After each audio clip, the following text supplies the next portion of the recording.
वक्रतुंड महाकाय सूर्यकोटि समप्रभ निर्विघ्नं कुरु मे देव सर्वकार्येषु सर्वदा। गुरुर्ब्रह्मा गुरुर्विष्णु गुरुर्देवो महेश्वराय गुरुर्साक्षात् परब्रह्मं तस्मै श्री गुरवे नमः।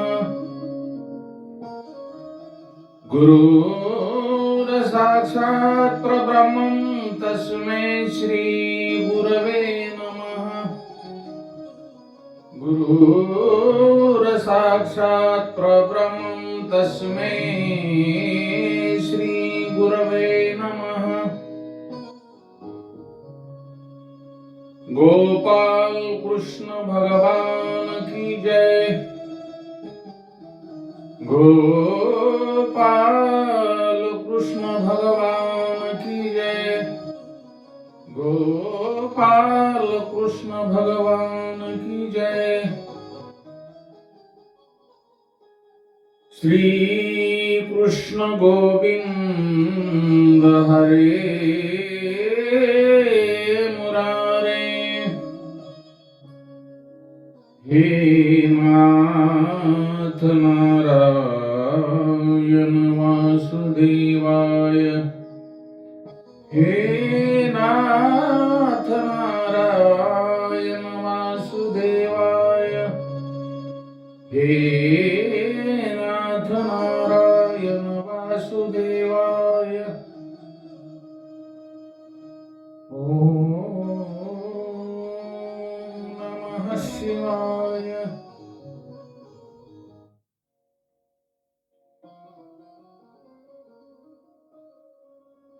भागवताच्या कथेच्या भागामध्ये भगवान श्रीकृष्णांनी गोवर्धन लीला कशी केली यावर आज आपण प्रकाश टाकणार आहोत। गोवर्धन लीला परमात्म्याची, भगवान श्रीकृष्णांची। गो म्हणजे भक्ती,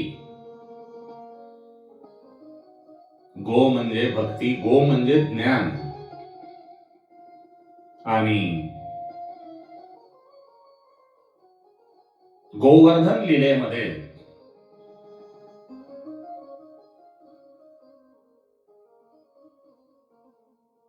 ज्ञान आणि भक्ती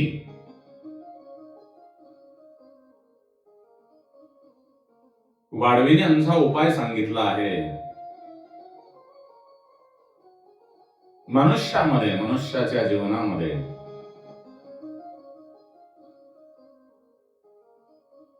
ज्ञान आणि भक्ती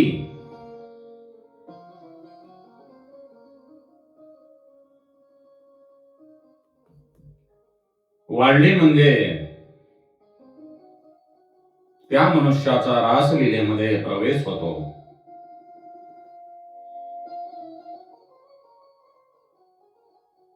मनुष्याला ज्ञान आणि भक्ती वाढवायची असेल तर आपले घर सोडावे लागते।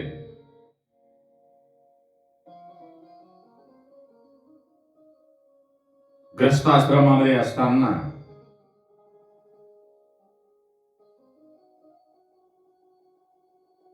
ग्रस्त आश्रमातले जे वातावरण आहे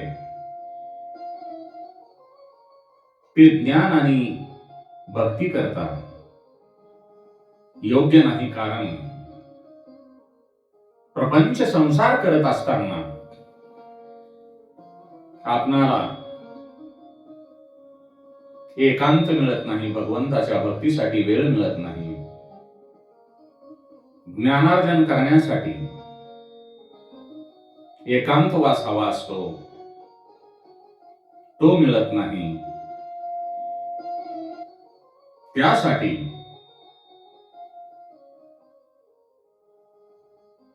एकांत ठिकाणी, जेथे शिवमठ असेल किंवा एखादे मंदिर असेल, त्या ठिकाणी म्हणजे निसर्गाच्या सानिध्यामध्ये जावे लागते, तेव्हा ज्ञान आणि भक्ती प्राप्त होते. आपली जी प्रवृत्ती आहे काम करण्याची किंवा कोणत्याही गोष्टीची, त्या प्रवृत्तीकडून निवृत्तीकडे वळावे लागते. आणि प्रवृत्ती धर्म सोडल्याशिवाय भक्तीचा उदय होत नाही.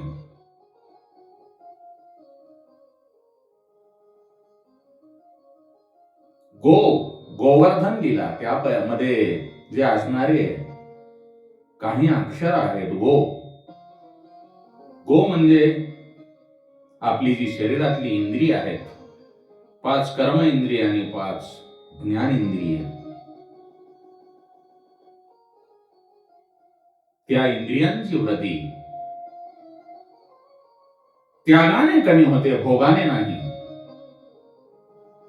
मनुष्य भोग भोगू लागला म्हणजे त्यांची भोगण्याची प्रवृत्ती आणखी वाढते. एखाद्या कुठल्याही गोष्टीचे आपल्याला ज्ञान नसेल तर त्याबद्दल उत्सुकता नसते, परंतु ज्या वेळेला आपल्याला एखाद्या गोष्टीचे ज्ञान होईल त्यावेळेला आपण त्यामध्ये गुरफटून राहतो. म्हणून आपल्या शरीरातली जी इंद्रिय आहेत ती त्यागाने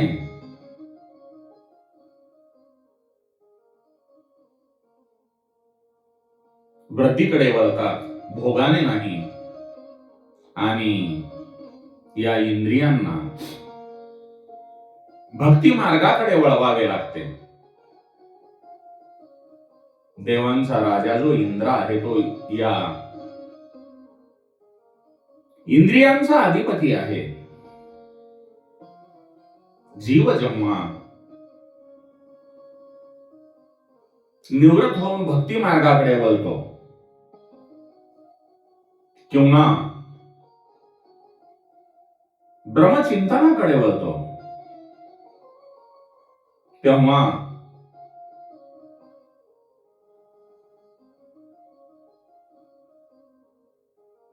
जीव म्हणजे इंद्र विघ्न आणतो. अशा वेळी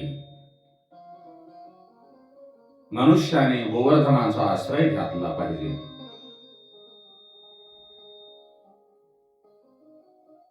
गोवर्धन लीला ही जी आहे एक उपोद्घात आहे.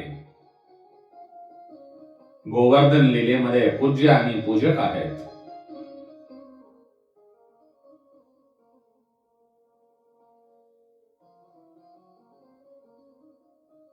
पूज्य आणि पूजक, पूजा करणाराही श्रीकृष्णच आहे आणि ज्यांची पूजा करावयाची आहे तोही श्रीकृष्णच आहेत. पूज्य आणि पूजक जर एक झाले, त्यांच्यामध्ये द्वैत राहिले नाही, तर पूजेमध्ये खरा आनंद प्राप्त होतो. आपण भगवंताची, परमेश्वराची पूजा करत असताना एकरूप होऊन पूजा करा. परमेश्वरामध्ये आणि आपल्यामध्ये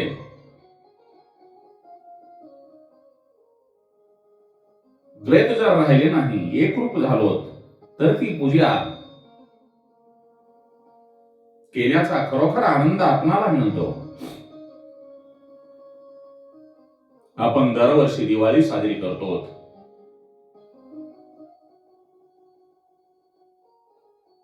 दिवाळीच्या दिवसामध्ये गोवर्धन पूजेचा विधी करावयास सांगितले आहे. मनुष्याने त्याच्याकडे जे काही दुःख आलेले असतील ते सर्व दुःख विसरल्याशिवाय त्याला ज्यांनी कोणी दुःख दिले असतील त्यांच्या बाबतीत जे काही वैर आहे ते वैर जात नाही आणि तुमच्याकडून जेव्हा समभाव सर्व प्राणी मात्राबद्दल तुमच्या मनामध्ये निर्माण होईल आणि सर्व प्राणी मात्राबद्दल किंवा इतराबद्दलही जे काही वैर असेल ते तुमच्या मनातून समूळ नष्ट झाल्याशिवाय तुमची जी पूजा आहे ती साध्य होणार नाही.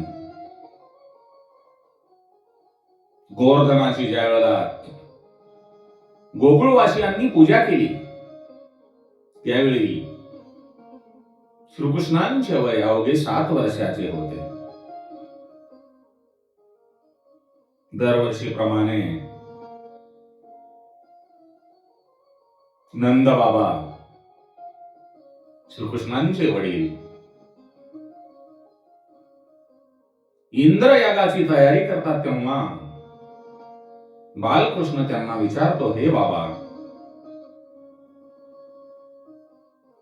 हा जो यज्ञ आहे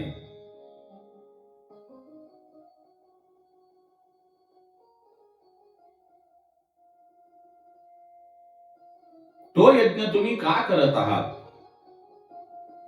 तेव्हा नंद बाबा बालकृष्णाला सांगतो, अरे कृष्णा, हा इंद्रयाग आहे. ज्या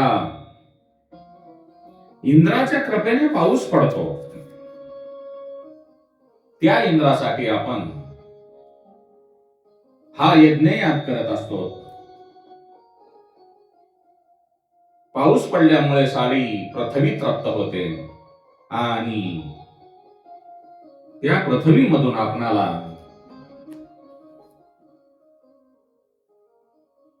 धनधान्य आणि समृद्धी प्राप्त होते. इंद्र हे आपले आराध्य दैवत आहे. त्याला प्रसन्न ठेवण्यासाठी आपण हा इंद्रयाग करत असतो. आपले वडील नंदबाबा यांचे बोलणे ऐकल्यानंतर तो काना बाल्लीला कृष्णाला श्रीकृष्ण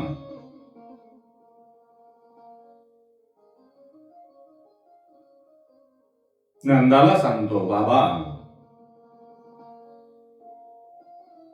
हा जो आपला गोवर्धन पर्वत आहे तो इंद्राचा इंद्र आहे. या गोवर्धन पर्वताच्या 4 दिशांना 4 देव आहेत. पूर्वेला जगन्नाथ आहे,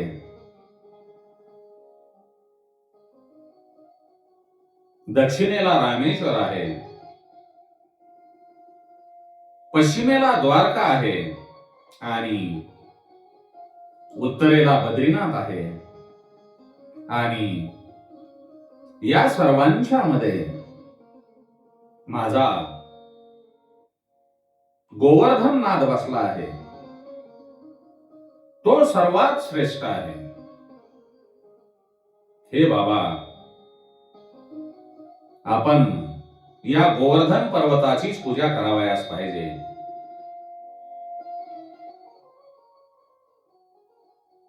कृष्ण आपले वडील नंदबाबांना सांगतो, बाबा,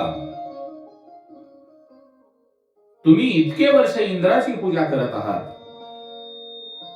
पण त्याने एकदा तरी तुम्हाला दर्शन दिले का? तो अभिमानी आहे. आपल्या डोळ्यांना प्रत्यक्ष दिसणारा आणि आपल्या खऱ्या अर्थाने प्रतिपाल करणारा हा गोवर्धननाथच आपला देव आहे. आपण त्यांचीच पूजा करू. इंद्राचे गर्वहरण करण्यासाठी बालरूपांतील कृष्णांनी ही जी गोवर्धन लीला आहे ती रचली असून तो सर्व गोकुळवासियांना आणि वृंदावनवासियांना सांगतो की यावर्षी आपण इंद्राची नाही तर गोवर्धनाची पूजा करायची आहे. श्रीकृष्ण म्हणजे गोकुळवासियांचे आणि वृंदावनवासियांचे आराध्य दैवतच झाले होते. कृष्ण सांगेल ते आपण डोळे मिटून ऐकायचे. हेच जणू त्यांचे जीवन झालेले होते. सर्वजण गोवर्धनाची पूजा करायला सिद्ध होतात. मग श्रीकृष्ण सगळ्यांना सांगतो, सर्व गोरगरिबांना खायला मिळावे म्हणून आपण मोठे जेवण देऊया, अन्नकोट करूया, सर्वांच्या घरातून धान्य गोळा करूया. सर्वजण धान्य जमा करून सुमुहूर्तावर चांगल्या वेळेला गोवर्धन पर्वतावर जमा होतात. नवीन वस्त्रभूषणांनी सजलेले व्रजवासी पाहून श्रीकृष्णांना फार आनंद होतो. घराघरातून जमा केलेले अन्न हे गाडे भरून गोवर्धनाच्या पायथ्याशी आणले जाते आणि मंत्रघोषामध्ये गोवर्धनांच्या पूजेला सुरुवात होते. स्वतः श्रीकृष्ण हे गोवर्धनाची पूजा करतात. गोवर्धनाच्या पूजेसाठी यमुना नदीचे पाणी आणले जाते. गोप पाणी आणून थकतात आणि श्रीकृष्णांना सांगतात, हे श्रीकृष्णा, गोवर्धन पर्वतापासून यमुना नदी फार दूर आहे. आम्ही आता पाणी आणून थकलेलो आहोत. तेव्हा श्रीकृष्ण त्यांना सांगतो, थांबा, पाणी यमुनेतून आणण्याची गरज नाही. गोवर्धनाच्या पोटामध्ये साक्षात गंगा यमुना आहेत. त्या जलानेच आपण गोवर्धनाचा अभिषेक करू. मग श्रीकृष्ण गोवर्धनाच्या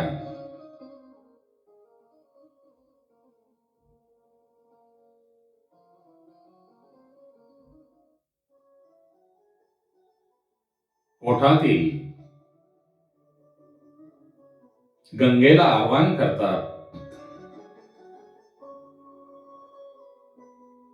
तो माता गंगेला प्रार्थना करून म्हणतात, हे गंगा मैया, आम्हाला गोवर्धन पर्वतांचा अभिषेक करावयाचा आहे. तू इथे प्रकट हो. श्रीकृष्णांच्या आव्हानामुळे गंगा तेथे प्रकट होते. गोवर्धनांचा अभिषेक होतो. मग गोवर्धनाला समजते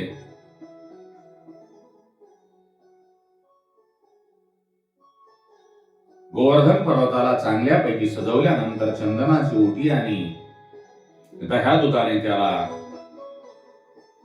अभिषेक केला जातो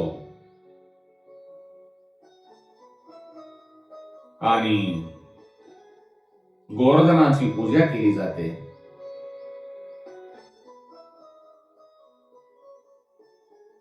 श्रीकृष्णांचे दुसरे रूप म्हणजे गोवर्धनाशी एकरूप झाले होते. श्रीकृष्ण म्हणतो, माझ्या भगवंताची 3 रूपे आहेत. ती म्हणजे ऐहिक, भौतिक आणि आध्यात्मिक. आध्यात्मिक स्वरूपात हा परमेश्वर सर्वांच्या ठायी असतो.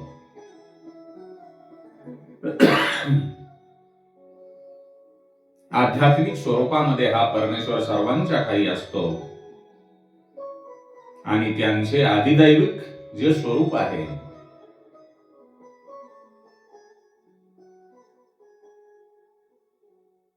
ते स्वरूप अतिशय सुंदर आहे.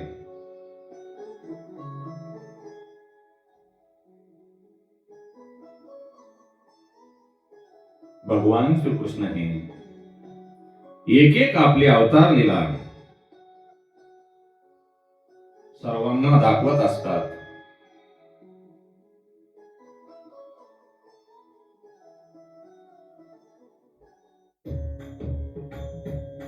ही अवतार लीला गात असताना सर्वजण भगवान श्रीकृष्णांचे भजन करतात. श्री कृष्ण गोविंद हरे मुरारे हे नाथ नारायण वासुदेवा.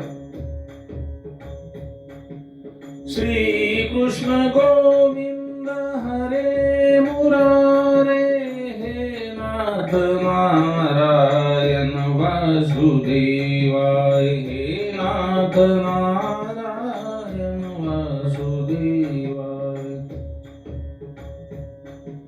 श्री कृष्ण गोविंद हरे मुरारे हे नाथ नारायण वासुदेवा. हे नाथ नारायण वासुदेवा. नारायण वासुदेवा. श्री कृष्ण गोविंद हरे मुरारे हे नाथ नारायण वासुदेवा. हे नाथ नारायण वासुदेवा. गोविंद बोलो हरि गोपाल बोलो. गोविंद बोलो हरि गोपाल बोलो. राधा रमण हरि गोविंद. राधा कृष्ण हरि गोविंद. राधा कृष्ण हरि गोविंद. राधा कृष्ण हरि गोविंद. राधा कृष्ण हरि गोविंद. श्री कृष्ण गोविंद हरे मुरारे हे नाथ नारायण वासुदेवा. हे नाथ नारायण वासुदेवा. श्री कृष्ण गोविंद हरे मुरारे हे नाथ नारायण वासुदेवा. हे नाथ नारायण वासुदेवा. हे नाथ नारायण वासुदेवा. गोपाल कृष्ण भगवान की जय. गोवर्धन महाराज की जय. ओम नमो भगवते वासुदेवाय नमः. ओम नमो भगवते वासुदेवाय.